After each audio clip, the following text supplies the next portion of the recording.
Repórter Nacional. Informação com a credibilidade da Rádio Nacional. Repórter Nacional. Olá, sexta-feira, 1º de outubro de 2021, está no ar mais uma edição do Repórter Nacional. São 7 horas e 30 minutos aqui em Brasília, capital de todos os brasileiros. Muito bom dia, eu sou Miguelzinho Martins e ao meu lado na apresentação Monique Castilho. Bom dia, Monique. Bom dia, Miguelzinho. Bom dia também a todos que nos acompanham pela Rádio Nacional, pela TV Brasil e, claro, pelo YouTube, Rádio Nacional BR, pelos aplicativos da EBC para celular. Estaremos juntos nos próximos 25 minutos, trazendo para vocês as principais informações de Brasília e do mundo. E vamos aos destaques desta edição do Repórter Nacional. Começa hoje campanha nacional de multivacinação do Ministério da Saúde. Crianças e adolescentes menores de 15 anos vão poder ter o cartão de vacinas atualizado. Passaporte da vacina no Rio volta a valer. Expo Dubai, maior feira de investimentos do mundo, abre as portas para o público. Congresso americano toma medidas para evitar shutdown. Momento Saúde. O que a gente tem falado aqui da importância da vacinação não está no gibi, não é verdade, Monique? É verdade, viu? Falamos e refalamos, né? Tomar as 2 doses, completar o esquema vacinal, tomar a dose de reforço quem já tem direito. Isso em relação à vacina da Covid, mas tem todas as outras vacinas que são oferecidas de graça pelo Sistema Público de Saúde e que devem ser tomadas, principalmente as crianças e os jovens que precisam se proteger de várias outras doenças. É aí que entra a Campanha Nacional de Multivacinação. Ela começa hoje e vai até o dia 29. Vale a pena para dar aquela atualizada no cartão de vacinação. Gabriel Brum tem outros detalhes. A Campanha Nacional de Multivacinação começa nesta sexta-feira e vai até 29 de outubro. O objetivo é atualizar a caderneta de crianças e adolescentes, assim, controlar e erradicar doenças imunopreveníveis, ou seja, que podem ser prevenidas com vacina. O ministro da Saúde substituto, Rodrigo Cruz, enfatizou a importância da vacinação. O objetivo dessa imunização é evitar que algumas doenças que já estão erradicadas voltem e, mais do que isso, proteger a vida dessas crianças. As crianças são o futuro do nosso país. O secretário de Vigilância em Saúde, Arnaldo Medeiros, lembrou que o país já eliminou doenças como poliomielite e rubéola e que as vacinas são seguras. No entanto, desde 2015, ocorre uma queda na cobertura vacinal, uma tendência que se intensificou por causa da pandemia. Entre as causas, Medeiros apontou desconhecimento sobre vacinas e fake news, horário dos postos de saúde que não atendem os pais que trabalham o dia inteiro e uma falsa sensação de segurança. E a gente tem uma relação de que eu já tomei o ano passado, não preciso tomar novamente, atualizar a caderneta, uma falsa sensação de segurança por tantas campanhas de vacinação de ano após ano. Para deixar em dia a vacinação dos filhos, os pais devem levá-los a um posto, onde os profissionais vão fazer um levantamento das doses que faltam e aplicá-las. Os locais de aplicação vão adotar medidas para evitar a transmissão da Covid-19. Da Rádio Nacional em Brasília, Gabriel Brum. Acabamos de ouvir o Gabriel Brum contando da campanha de multivacinação, Mas vamos voltar a falar de Covid, sobre distribuição de vacinas. O Ministério da Saúde já liberou para estados e municípios quase 300 milhões de doses. O total aplicado, efetivamente, chega a 146 milhões como primeira dose e 90 milhões como segunda. Já sobre o número de casos, 21 milhões e 400 mil pessoas foram infectadas pelo coronavírus. 596.749 é o total de mortes e os recuperados superam os 20 milhões de pessoas. E o vai e vem do passaporte da vacina no Rio, hein? Ontem, durante o dia, estava suspenso. Já à noite, o ministro Luiz Fux, do Supremo Tribunal Federal, decidiu que ele vai valer sim. Ou seja, o que o comprovante da vacina pode ser exigido para pessoas que queiram frequentar ambientes coletivos. Daniela Longuinho explica. O presidente do Supremo Tribunal Federal, o ministro Luiz Fux, acolheu o pedido do município do Rio de Janeiro e restabeleceu o decreto da prefeitura que exige a apresentação do chamado passaporte da vacina para acessar locais de uso coletivo. A exigência consta em decreto municipal editado no último dia 26 de agosto. Nessa quarta-feira, o decreto havia sido suspenso por decisão do desembargador Paulo Rangel, do Tribunal de Justiça do Rio de Janeiro, em habeas corpus de uma pessoa que argumentou o cerceamento de liberdade de locomoção. Na decisão, o ministro Fux reafirmou a posição do STF de respeito à competência constitucional e à autonomia de governadores e prefeitos para estabelecer medidas sanitárias contra a Covid-19. O presidente do STF alegou ainda que a decisão do Tribunal de Justiça tem um potencial efeito multiplicador, com possibilidade de desestruturar o planejamento adotado pelas autoridades municipais de combate à pandemia em seu território, além de contribuir para a disseminação do vírus e desestimular a vacinação. Fux ainda determinou a suspensão de toda decisão da Justiça de primeiro e segundo graus que afaste a incidência das medidas restritivas previstas no decreto municipal. Da Rádio Nacional em Brasília, Daniela Longuinho. Passaporte de vacina no Rio e em Fernando de Noronha também. Os turistas que querem passear por lá, curtir aquelas praias maravilhosas, vão ter que comprovar que estão imunizados. E já a partir de hoje, viu? Sayonara Moreno. A partir desta sexta-feira, dia 1º de outubro, turistas de qualquer lugar só poderão entrar no arquipélago de Fernando de Noronha, em Pernambuco, se estiverem vacinados. A portaria da Administração Geral prevê a exigência das 2 doses do imunizante. Quem tomou a segunda deve visitar a região somente depois de 21 dias. Quem não tem a segunda dose deve apresentar mesmo assim o comprovante da primeira, junto com o resultado negativo do exame RT-PCR de Covid-19 ou do exame GG, realizados até 48 horas antes do embarque. Crianças e adolescentes de 7 a 17 anos que ainda não foram vacinados também devem apresentar o teste RT-PCR ou IgG negativo realizado até 48 horas antes. Crianças de até 6 anos não precisam dos exames para ter acesso à Noronha. A portaria não aceita a entrada por meio dos testes rápidos. Já os turistas que se programam para visitar Fernando de Noronha a partir de 1º de dezembro devem emitir o passaporte vacinal comprovando as 2 doses. Esta vai ser a única forma de entrar no local. Lembrando que a segunda dose ou dose única deve ser tomada pelo menos 21 dias antes do embarque. A regra permanece a mesma para quem tem entre 7 e 17 anos. Exame negativo de RT-PCR feito há pelo menos 2 dias antes da viagem. O passaporte vacinal é o comprovante de imunização emitido em aplicativos oficiais, como Conect SUS, Conecta Recife ou outros credenciados pelo governo de Pernambuco por meio do Passe Seguro. Mesmo com as exigências, devem ser cumpridas as medidas de distanciamento, uso correto de máscaras e álcool para a higienização das mãos. Da Rádio Nacional em Brasília, Sayonara Moreno. E a gente para tudo agora para pedir a sua atenção. É sobre um alerta da Anvisa sobre vacinas. Todas elas são seguras. Não é isso, Priscila Mazenotti? Bom dia. Oi, Monique, isso mesmo. Bom dia para você e bom dia também para os ouvintes. São seguras e não são experimentais. Todas elas tiveram os dados de eficácia e de segurança avaliados e aprovados pela Anvisa, com uso dentro das indicações aprovadas. Esse comunicado da Anvisa, é bom explicar, veio no mesmo dia que o empresário Otávio Facuri prestou depoimento à CPI da pandemia. Ele que não se vacinou, disse ali que por orientação médica, inclusive foi apresentado um vídeo antigo dele condenando as vacinas. Então, só reforçando, a Anvisa garantiu que as vacinas são sim seguras, todas já passaram pela fase 3 de pesquisa clínica e já encerraram essa etapa. E ainda acrescentou que outros estudos adicionais podem ser conduzidos para aspectos ali mais específicos, como a ampliação de público. E claro, caso a pessoa tenha se vacinado, mas apresente sintomas, deve fazer o exame, consultar um médico, ficar de olho no quadro clínico. A gente sabe que a vacina não impede a doença, né, Monique? Mas reduz bastante a carga viral. É com você. Muito obrigada, Priscila. Repórter Nacional. E vamos falar sobre mais uma decisão do Supremo Tribunal Federal, mas sobre uma outra discussão. É que o STF determinou que o Sistema Único de Saúde e empresas de saúde privadas devem pagar o mesmo valor de reembolsos. Isso vale para qualquer caso, né? Consultas, exames, internações, por exemplo. Ou seja, se um paciente for internado em um hospital particular por determinação judicial, o SUS deverá reembolsar o hospital com o mesmo valor que o plano de saúde pagaria para o SUS.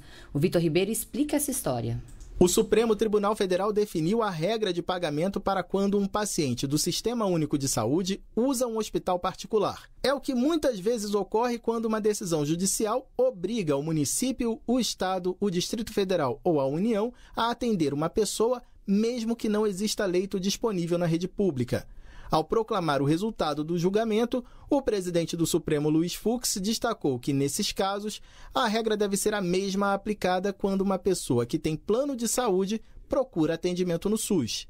O ressarcimento de serviço de saúde prestado por unidade privada em favor de pacientes do Sistema Único de Saúde, em cumprimento de ordem judicial, deve utilizar como critério o mesmo que é adotado para o ressarcimento do Sistema Único de Saúde por serviços prestados a beneficiários de plano de saúde. Os ministros do Supremo avaliaram que, quando os valores forem desproporcionais, o hospital particular pode buscar uma compensação maior. A decisão foi unânime e tem a chamada repercussão geral, ou seja, será aplicada a todos os casos semelhantes que aguardam a Justiça.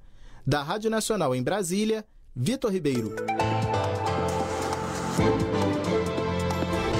Vamos agora cruzar o Oceano Atlântico, vamos até Paris, onde está Patrícia Moribe, nos estúdios da Rádio França Internacional, pronta para passar as informações do que acontece no mundo, não é isso? Patrícia, bom dia. Bom dia, Miguelzinho. Bonjour, aqui em Paris, 12h41. O Congresso dos Estados Unidos aprovou ontem, na última hora, uma lei enviada pelo Senado que prorroga o orçamento atual até 3 de dezembro. O presidente americano Joe Biden promulgou a lei para evitar o corte abrupto de recursos aos serviços federais a partir de meia-noite. O presidente Biden enfrenta dificuldades para aprovar seus projetos de gastos sociais e infraestrutura. Se o legislativo não aumentar ou suspender o teto da dívida, o shutdown do governo parece ser o menor dos problemas. Os parlamentares agora precisam aumentar antes de 18 de outubro o teto de endividamento do país se quiserem evitar o primeiro default, a primeira moratória da história da maior potência econômica mundial. Os republicanos se recusam a suspender o limite de emissão de dívida, pois consideram que isso seria um cheque em branco para o governo Biden. E a lava expelida pelo vulcão Cumbre Vieja não dá sinais de recuo em La Palma, ilha que integra o arquipélago de Canárias, território espanhol, na costa noroeste da África. Segundo a estimativa divulgada ontem, 855 imóveis já tinham sido destruídos pela passagem da torrente de magma, com temperaturas beirando 1000 graus Celsius. A atividade vulcânica em La Palma começou no dia 19 de setembro, após dias de inúmeros tremores que vinham sendo acompanhados de perto pela comunidade científica. Isso permitiu que as áreas próximas ao vulcão fossem isoladas a tempo. Na noite de terça-feira, 9 dias após a erupção, a lava alcançou o mar. As reações químicas provocadas por esse encontro estão liberando grande quantidade de gases tóxicos na atmosfera, mas os ventos vinham contribuindo para a sua dissipação no oceano. Uma possível mudança na direção das correntes previstas para hoje preocupa as autoridades. Estes foram os destaques aqui de Paris, Rádio França Internacional. Patrícia Moribe para o Repórter Nacional. Obrigado, Patrícia. E ainda no cenário internacional, saímos de Paris e vamos até Dubai. É que a maior feira de investimento do mundo, a Expo, foi aberta hoje ao público. São mais de 190 países expondo seus pavilhões cheios de arquitetura e inovações. O repórter Vitor Abdala está por lá e tem novidades. Oi, Vitor, bom dia. Aliás, boa tarde já aí. A feira foi aberta, agora é a expectativa das autoridades e dos turistas, mas fala pra gente, como é que tá o calor aí nesse clima desértico, hein? O pessoal vai aguentar? Bom dia aí no Brasil, aqui já é tarde, como você falou, em Dubai, né? Pois é, muito calor. Quando os portões abriram às 9 horas da manhã, já estava quente, aí algo próximo de 35 graus. Mesmo com a sombra das alamedas aqui, dos pavilhões, não dá nem para escapar do calor, né? Agora já estamos próximos de 40 graus. Além do calor, há uma preocupação com a Covid-19. Visitantes só podem entrar aqui na Expo 2020 se estiverem vacinados ou apresentarem teste negativo para a Covid. O Brasil está representado aqui em meio a 190 países com um pavilhão que é um enorme cubo branco, onde imagens são projetadas à noite. A grande atração do pavilhão é mesmo a lâmina d'água que cobre metade do pavilhão e permite que os visitantes se refresquem nesse calor, caminhando pela água. Ao vivo de Dubai, Vitor Abdala. Obrigada, Vitor. Repórter Nacional. A Câmara dos Deputados aprovou um projeto que flexibiliza a regra do teto de gastos para estados e Distrito Federal em transferências da União. Um dos objetivos é evitar que emendas parlamentares destinadas aos estados sejam bloqueadas por furarem o teto. O repórter Lucas Por Deus Leão é quem explica pra gente. Projeto que flexibiliza teto de gastos para estados e Distrito Federal em transferências específicas da União foi aprovado nesta quinta-feira pela Câmara dos Deputados. O projeto de lei complementar exclui do teto de gastos estaduais recursos de emendas parlamentares, transferências de fundo a fundo, do Salário Educação, do Programa Nacional de Acesso ao Ensino Técnico e Emprego, o PRONATEC, e também de recursos da Lei Pelé. Estão submetidos hoje a esse teto os estados que participam do Plano de Recuperação Fiscal ou de renegociação de dívidas com a União. O teto de gastos é o regime fiscal que estabelece que os gastos públicos só podem crescer até o limite da inflação do ano anterior. O único partido contrário ao texto foi o Novo. O líder da legenda, Paulo Ganimi, do Rio de Janeiro, argumentou que a medida abre espaço para acabar com todo o teto de gastos. Já as legendas que defendem o fim do regime fiscal do teto de gastos argumentaram que a medida é um alívio para estados e municípios. O projeto de lei complementar acabou aprovado por ampla maioria, 372 votos favoráveis e apenas 13 contrários. A matéria agora deve ser analisada pelo Senado Federal. Da Rádio Nacional em Brasília, Lucas Por Deus Leão. Depois da decisão do governo de autorizar a venda direta de etanol entre a usina e os postos de combustíveis, já temos o primeiro estado a regulamentar esse tipo de venda. Voltamos com Vitor Ribeiro. Os motoristas do Rio Grande do Norte serão os primeiros a ter a chance de comprar o etanol negociado diretamente entre as usinas produtoras e os postos de combustíveis. A expectativa é que, sem a necessidade de contratar os distribuidores, a competição no setor aumente e o preço do álcool fique mais barato. A possibilidade de compra direta entrou em vigor em agosto, por meio de uma medida provisória assinada pelo presidente Jair Bolsonaro. No começo da semana, a governadora do Rio Grande do Norte, Fátima Bezerra, foi a primeira a editar um decreto que regulamenta a comercialização de etanol pelas usinas diretamente para os postos de combustíveis. O decreto Potiguar também altera a legislação do ICMS, Imposto sobre a Circulação de Mercadorias e Serviços, cobrado sobre as usinas de etanol. São duas medidas: a concessão de 13% de crédito presumido e um substituto tributário que já beneficiava as distribuidoras. De acordo com o secretário de Tributação do Estado, Carlos Eduardo Xavier, assim como a medida provisória, o decreto foca na competitividade. Quando a gente consegue a condição de substituto tributário para as usinas e consegue esse crédito presumido, elas de fato conseguem entrar no mercado e conseguem competir com as distribuidoras, e aí com essas duas concessões a gente imagina que vai aumentar a competitividade no setor e com isso a gente espera que chegue uma redução de preço beneficiando o consumidor final. Faltava apenas a Agência Nacional do Petróleo autorizar a negociação direta entre os postos e as usinas, o que ocorreu nessa quinta-feira. O presidente da Federação Nacional do Comércio de Combustíveis, Paulo Miranda Soares, destacou os casos em que essa nova modalidade de negociação será mais vantajosa. Essa medida provisória, a intenção é boa. Eu acredito que vai baixar o preço naqueles postos que estão mais próximos da usina, só por uma questão de logística. No restante do país, eu acho que não vai ter muita diferença, não. Só mesmo em função da distância, porque o custo do frete é muito alto.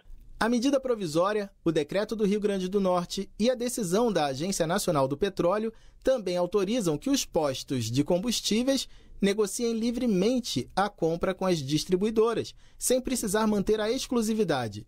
A única exigência é que os postos informem aos motoristas a origem do combustível. Com produção de Salete Sobreira, da Rádio Nacional em Brasília, Vitor Ribeiro.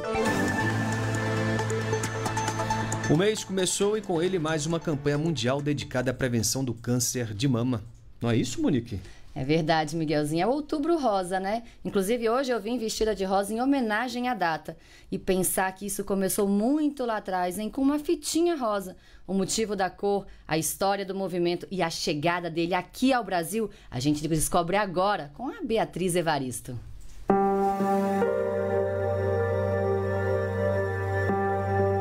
Uma pequena fita rosa levada no peito, um símbolo de luta e da importância da prevenção do câncer de mama.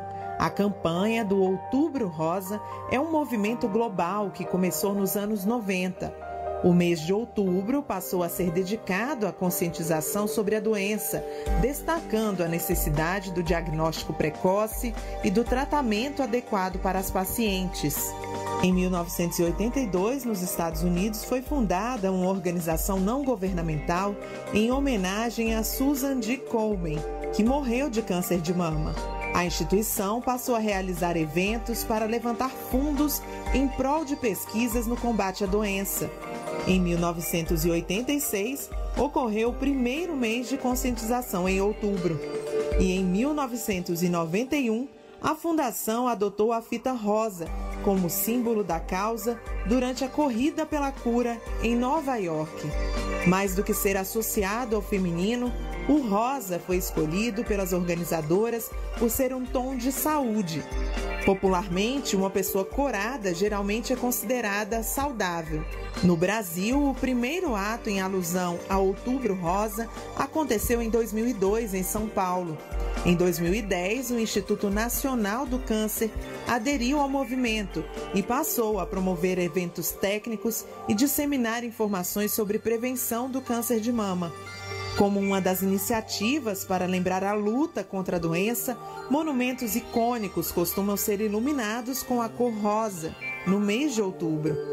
Entre eles, a Torre Eiffel na França, o Cristo Redentor no Brasil, a Casa Branca nos Estados Unidos e até mesmo a Casa Rosada na Argentina já colocaram luz sobre a luta contra o câncer de mama. Com sonoplastia de Messias Melo, da Rádio Nacional em Brasília, Beatriz Evaristo.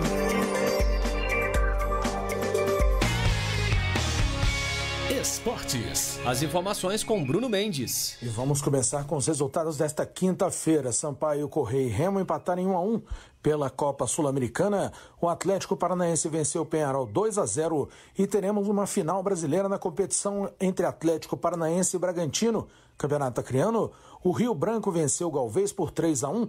O Humaitá bateu o Atlético Acreano por 4-1. Copa do Mundo de Futsal da Lituânia. Portugal venceu o Cazaquistão nos pênaltis e está na final da competição. Portanto, teremos no domingo Portugal e Argentina na decisão. Cazaquistão e Brasil disputarão o terceiro lugar. Fim de semana com muito futebol. Nesta sexta-feira, a Série B do Campeonato Brasileiro, a bola rola logo mais 9h30 da noite para Operário e Náutico. Neste sábado, Série A do Campeonato Brasileiro tem Cuiabá e América Mineiro, Fortaleza e Atlético Goianiense, Bragantino e Corinthians, Atlético Mineiro e Internacional. Destaque da Série B é Botafogo e Avaí e o da Série D. Jogo que a TV Brasil transmite, Aparecidense e Cianorte. No domingo, Série A do Campeonato Brasileiro com 4 jogos, Chapecoense e São Paulo, Flamengo e Atlético Paranaense, Palmeiras e Juventude, Grêmio e Sport. Pela Série B, teremos Cruzeiro e Brasil de Pelotas, Confiança e Vasco da Gama. E pela Série D, jogo que a TV Brasil transmite, Ferroviária e Esportivo. Da Rádio Nacional em Brasília, Bruno Mendes. Pelé deixou o Hospital Albert Einstein, em São Paulo, nesta quinta-feira para continuar o tratamento em casa. Ele foi submetido a uma cirurgia no último dia 4 para retirar um tumor no intestino. Segundo o boletim médico, Pelé está com boa saúde, mas vai manter a quimioterapia. São 7h54 e a gente vai ficando por aqui. Mas nos encontramos de novo amanhã, 7h30 da manhã, aqui no Repórter Nacional. Programação de qualidade você confere aqui na Rádio Nacional e também na TV Brasil. Isso. A todos, um excelente fim de semana. A gente se encontra na segunda-feira. Segunda-feira é isso. Tchau, tchau. Até lá. Até.